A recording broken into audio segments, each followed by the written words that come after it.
يا نفس إن لم تظفري لا تجزعي.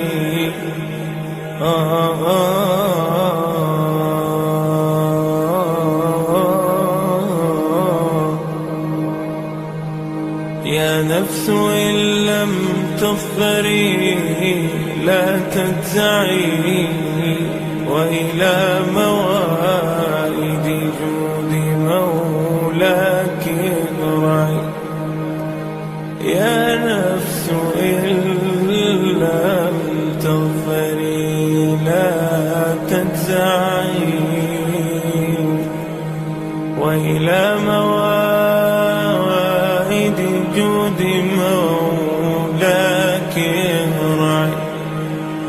وإذا تأخر مطلب فلربما في ذلك التأخير كل المطمع. فاستأنسي بالمنع